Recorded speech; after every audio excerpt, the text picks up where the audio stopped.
બાળ દોસ્તો, Swaminarayan high school sector 23 Gandhinagar YouTube ચેનલમાં સ્વાગત કરું છું. અગાઉ આપણે 7મા પાઠની અંદર ફ્રેન્ચ અને પોર્ટુગીઝના સંસ્થાનો ભારતમાં જોડ્યા પછી ગોવા દીવ દમણનું જોડાણ વિશે માહિતી મેળવી. એ ભારતમાં 1950માં ભારત પ્રજાસત્તાક રાષ્ટ્ર બન્યું પછી એ સમયે ગોવા, દાદરા નગર હવેલી, દીવ દમણ પોર્ટુગીઝનો સંસ્થાનો હતા અને એ ભારતને સોંપી દેવા સરકારે સમજાવટ અને વાટાઘાટો દ્વારા બહુ પ્રયત્નો કર્યા, પરંતુ કોઈ પરિણામ મળ્યું નહીં. આથી ગોવા ભારતીય સંઘમાં જોડી દેવા માટે ઉગ્ર આંદોલન શરૂ થયું.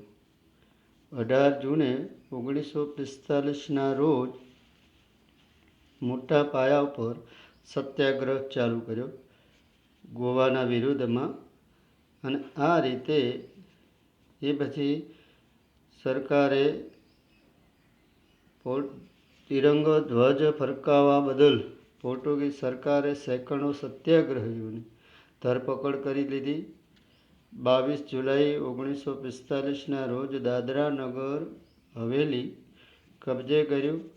આ ઉપરાંત 15મી ઓગસ્ટ 1955ના રોજ લોકોએ ગોવા મુક્તિ આંદોલનની શરૂઆત કરી અને પોર્ટુગીઝ સત્તાવાળાઓ સાથે અથડામણમાં 200 જેટલા સત્યાગ્રહીઓ શહીદ પણ બની ગયા.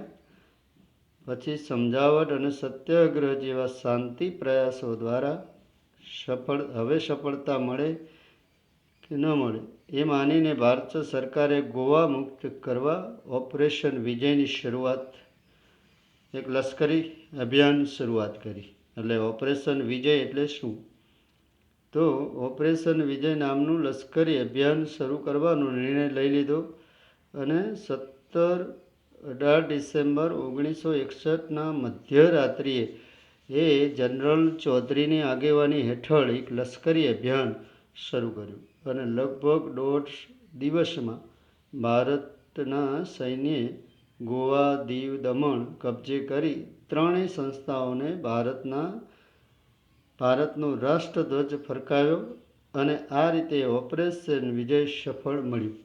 એટલે ઓપરેશન વિજય એ નાનો સવાલ પૂછાય તો કોની આગેવાની હેઠળ હતું? તો જનરલ ચૌધરીના નેતૃત્વ હેઠળ લશ્કરી અભિયાન શરૂ કરીને 1.5 દિવસમાં સૈન્યએ ગોવાને મુક્ત કરી બતાવ્યું અને ભારતનો રાષ્ટ્રધ્વજ ફરકાવ્યો. એને આપણે ઓપરેશન વિજય તરીકે ઓળખવામાં આવે છે. એ પછી હવે અગત્યનો પ્રશ્ન પણ વિજ્ઞાન ટેકનોલોજી ક્ષેત્રે નોંધપાત્ર ફાળો ભારતનો કેવો રહ્યો છે એના વિશે ટૂંકનોંધ પૂછાય. બહુ અગત્યની ટૂંકનોંધ. વિશ્વના અન્ય વિકાસશીલ દેશોમાં તુલનામાં ભારતે ઘણી પ્રગતિ કરી છે. સ્વતંત્ર થયા પછી ભારત મહાનુભાવો, વિદ્વાનો, વૈજ્ઞાનિકો જેવા કે ડૉક્ટર હોમી ભાભા, ડૉક્ટર રાજા રામન્ના, ડૉક્ટર વિક્રમ સારાભાઈ છે, ડૉક્ટર સી.વી. રામન આ વૈજ્ઞાનિક ક્ષેત્રે મહાનુભાવ છે. એન્જિનિયર ક્ષેત્રે મહાનુભાવના જેવા કે સર એમ વિશ્વેશ્વરૈયા, સામ પિત્રોડા, ડૉક્ટર એ.પી.જે. અબ્દુલ કલામ એ ભારતના પૂર્વ રાષ્ટ્રપતિ પણ હતા અને મેટ્રો રેલવે પ્રોજેક્ટના સફળ બનાવી. આમ જુદી જુદી સંસ્થાઓ, Indian Institute of Technology, Indian Space Research Organise, આપણે એને ટૂંકમાં ઇસરો તરીકે ઓળખવામાં આવે છે, અમદાવાદ ખાતે વૈજ્ઞાનિકો ટેકનોલોજીને ક્ષેત્રે એમાં મહિલાઓનું પણ યોગદાન છે. જાનકી અંબા એ વનસ્પતિ ક્ષેત્રે કાર્ય કરેલું છે. અસીમા ચેટર્જીએ રસાયણશાસ્ત્ર વિશે શોધ કરી છે. ડૉક્ટર ઇન્દિરા આહુજા એ તબીબી ક્ષેત્રે એમણે પણ સંશોધન કર્યું છે. શકુંતલા દેવી ગણિતશાસ્ત્રમાં પણ યોગદાન આપ્યું છે. કલ્પના ચાવલા છે અવકાશ ક્ષેત્રે યોગદાન. સુનિતા વિલિયમ એ અવકાશ ક્ષેત્રે યોગદાન આપ્યું, એટલે મહિલાઓનો ફાળો ઘણો અગત્યનો છે. ભારત હવે દિવસે દિવસે અન્ન ક્ષેત્રે સ્વાવલંબી બનતું જયું. ખેતીમાં હરિયાળી ક્રાંતિ થઈ.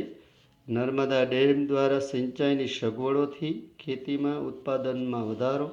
ખેતીમાં ટેકનોલોજી સાધનો, કૃષિ માટે પ્રયોગશાળાઓ, કૃષિ યુનિવર્સિટી દ્વારા મળતું માર્ગદર્શન, આ બધું ઉત્પાદન આપતા બિયારણો, ખેતીની વિકાસ માટે લોન, સબસિડી, નાણાકીય સહાય આપવામાં આવે. આમ ઉત્તમ બિયારણો, રાસાયણિક ખાતરો, જંતુનાશક દવાઓ, વીજળીનો ઉપયોગ, ટ્રેક્ટરની ખેતીમાં રાહતો, વર્તમાનપત્રો દ્વારા, આકાશવાણી અને દૂરદર્શન દ્વારા કૃષિ વૈજ્ઞાનિક પદ્ધતિઓ અંગે અપાતું માર્ગદર્શન, જિલ્લા કક્ષાએ ખેડૂતોને તાલીમ કેન્દ્રો અને ખેતીમાં આ રીતે તમામ પ્રયત્નો દ્વારા ખેતીમાં હરિયાળી ક્રાંતિ આવી, ખેતીમાં ઉત્પાદનમાં વધારો થયો અને આ રીતે સંરક્ષણ ક્ષેત્રે, અન્ન ક્ષેત્રે સ્વાવલંબી બન્યું. સંરક્ષણ ક્ષેત્રમાં સ્વાવલંબન પ્રગતિશીલ ભારતે પરમાણુ ટેકનોલોજી ક્ષેત્રે સાધી છે સિદ્ધિઓ ઘણી. એ મહત્વનો ફાળો છે. માટે પ્રયોગશાળા સ્થાપી. એમાં મુંબઈ નજીક ટ્રોમ્બેમાં આવેલું ભાભા પરમાણુ સંશોધન કેન્દ્ર મુખ્ય છે. દેશના પરમાણુ વૈજ્ઞાનિકો, ઇજનેરીઓ દ્વારા અદ્યતન પરમાણુ મથકો તૈયાર કર્યા. બીજી બાજુ રાજસ્થાનમાં પોખરણ ખાતે સફળ પરમાણુ અખતરો કરીને અણુ બોમ્બ બનાવવાની ક્ષમતા સિદ્ધ કરી બતાવી.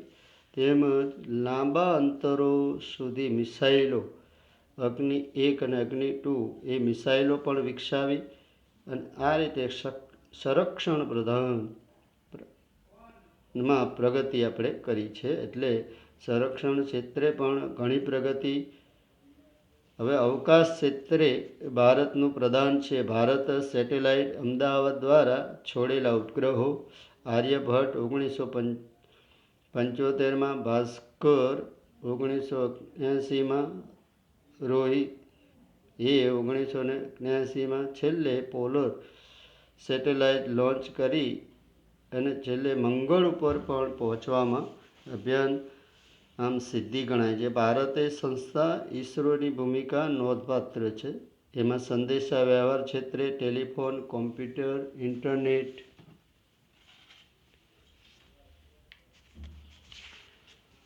આ ઉપરાંત mobile phone, smartphone, tablet, fax, mail, WhatsApp, computer દ્વારા વિશ્વના અન્ય હરોળમાં પ્રગતિ કરી છે. એટલે અહીંયા જે ટૂંકો સવાલમાં સંદેશા વ્યવહારના સાધનો કયા કયા છે, એ ક્ષેત્રે શેમાં પ્રગતિ કરી, એટલે ટેલિફોન છે, computer, internet, mobile, smartphone, tablet છે, ફેક્સ છે, ઈમેલ છે. આ રીતે